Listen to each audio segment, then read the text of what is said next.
काय प्रयोजन आहे आजचं? आम्ही शेतकरी मजूर हक्क परिषद सगळ्या इकडे फिरतो आहे.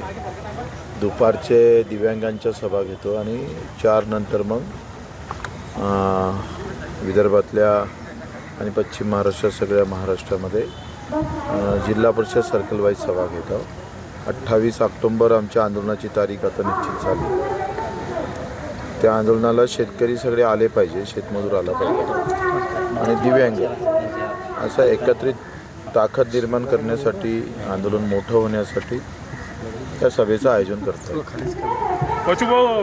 मनोज जरांगे राज्य सरकार बिलकुल ते काय सांगायच लागते का? सूर्यप्रकाश एवढं स्पष्ट आहे. त्यांना शेतकरी पाहिजेच नाही आहे देशामध्ये, तो मेला पाहिजे. म्हणूनच तर 11% आयात कर कमी केलं ना. मोदी जी झुक गए ना ट्रम्प के सामने, ऐसे मुजरा कर रहे ना, वो नमाज पढ़ रहे ना मोदी जी. काय बरं 11% आयात कर कमी केला? कोणती मर्दांगी दाखवली तुम्ही?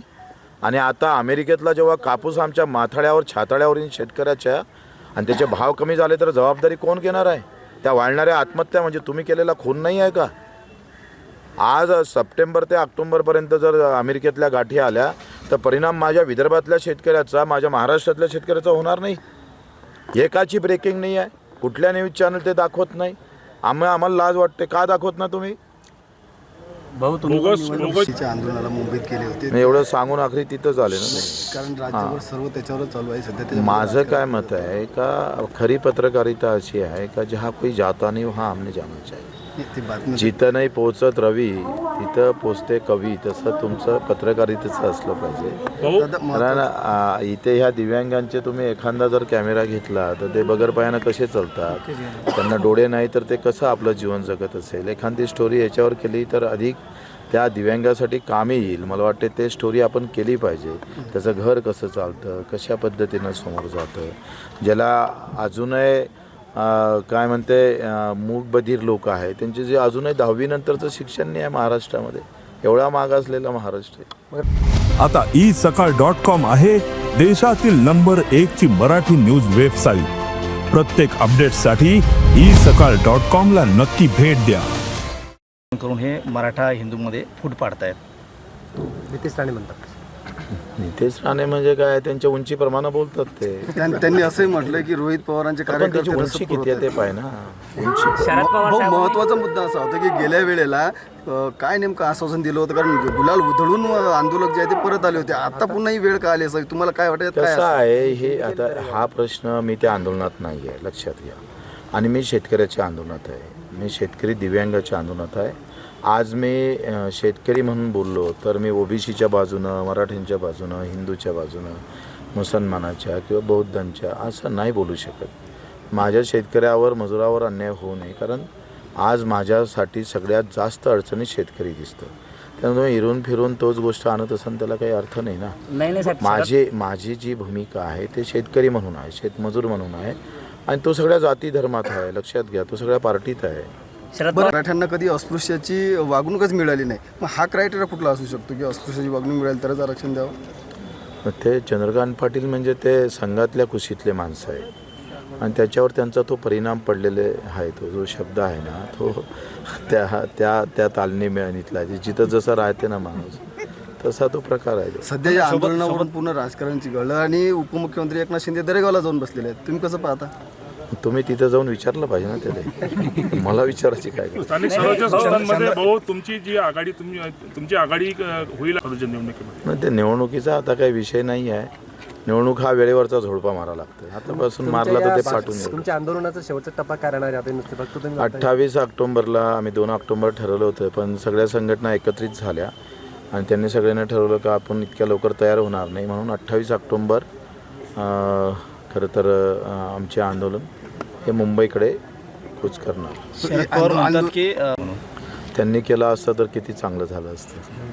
म्हणजे शरद पवार साहेबाला जे आज सुचलं ते अगोदर सुचलं असतं तर किती महाराष्ट्र गुन्हागोविंदानं राहिला असता.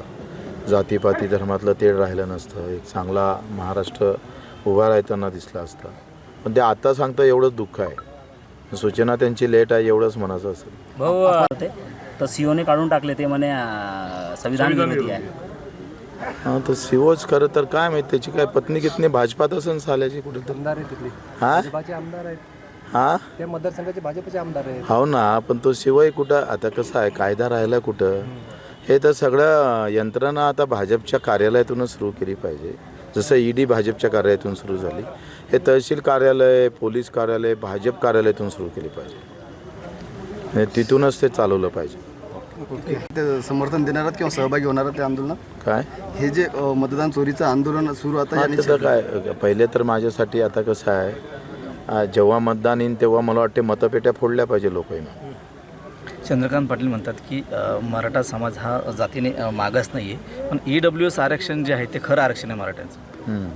त्यांचा अभ्यास झाला असेल त्याच्यात कदाचित. आता ते भाजपचे आहे ते बोलणार कसे त्यांना तर फडणवीस साहेबाच्या विरोधात बोलता येत नाही.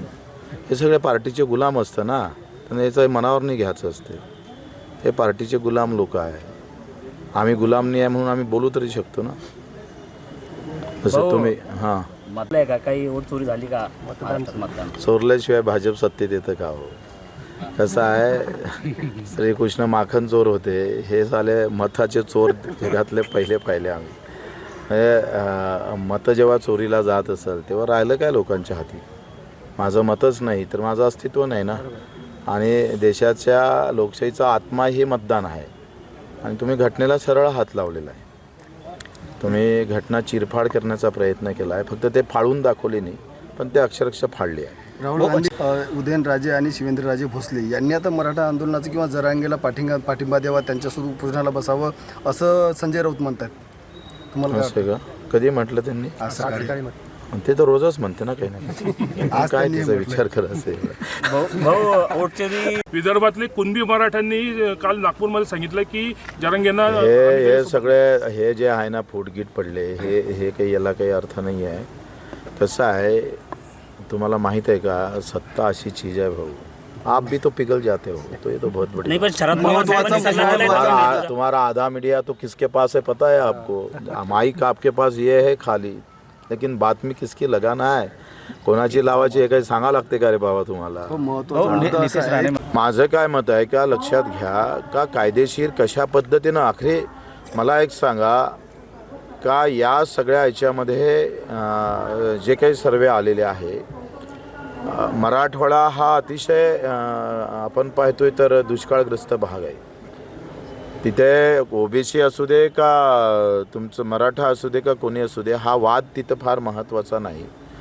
आम्ही पाहतोय का जी प्रामाणिकता पाहिजे आहे काही 2-3 गोष्टी सोडल्या तर ज्या प्रामाणिकतेनं कोणताही कार्यकर्ता कोणासाठी झटत असेल तर ती प्रामाणिकता फार महत्त्वाची असते आणि त्या प्रामाणिकतेवरच त्या प्रश्नाला खरं तर दाद मिळत असतं. ती प्रामाणिकता जरांगेमध्ये दिसते आहे काही विषय नाही त्याबद्दल काही दुमत नाही आहे. पण आता ते कसं समाधान करायचं ज्यात ओबीसी नाराज होणार नाही आणि मराठीसुद्धा आरक्षणापासून वंचित राहणार नाही याचा प्रयत्न सरकारनं केला पाहिजे ना. शरद पवार साहेबांनी त्यांच्या मानधनात वाढ केली त्याची अंमलबजावणी नाही झाली ना फक्त घोषणा केली आणि साधा शासन निर्णय काढला नाही. कर्जमाफीच्या बाबतीत तालुका समिती ते नेमणार होते समितीचा अध्यक्ष नेमला नाही साधी कमिटी झाली नाही. आता जरांगे येऊन तिथे मुंबईला जाऊन बसले तर आता कशी धावपळ करताय. तुम्हाला अपेक्षा असेच आहे सगळेजण छातीवर येऊन बसलो पाहिजे त्याच्याशिवाय तुम्ही हालचाल करत नाही. तुमची काय भूमिका? त्यांनी त्याच्यावर तुम्ही जी मोहीम सुरू केलेली आहे त्याच्यामध्ये किती यश काय मुख्यमंत्री 10 डाव सांगितलंय मुख्यमंत्र्याला प्रशासन ऐकतच नाही. मुख्य सचिवालय सांगितलं मला 8 दिवसात माझ्याजवळ लेखी आहे. ते जे निर्देश दिले देवेंद्र फडणवीसने ते निर्देश माझ्याजवळ लेखी आहे का ह्या 8 दिवसात कारवाई करून हे 350 जणांवर गुन्हे दाखल करा म्हणून. तो मुख्य सचिव ऐकतच नाही. यांचं लक्ष कुठे आहे कारभारावर यांचं लक्ष आहे फक्त पार्टी आणि पार्टी. मानधनात वाढ केली प्रचंड पैसा कमवायचा आहे आणि आता सगळेजण पंतप्रधानाच्या स्पर्धेत आहे का नाही यानं बस जितना खिंचता है शक्तिपीठ निकालो पैसा आ जाएगा. देश विदेशातील प्रत्येक घडामोडींचे लाईव्ह अपडेट मिळवण्यासाठी आता साम टीव्हीच्या सर्व सोशल मीडिया प्लॅटफॉर्मला लाईक, फॉलो आणि सबस्क्राईब करा. तसंच सर्व नोटिफिकेशनसाठी बेल आयकॉन प्रेस करायला विसरू नका.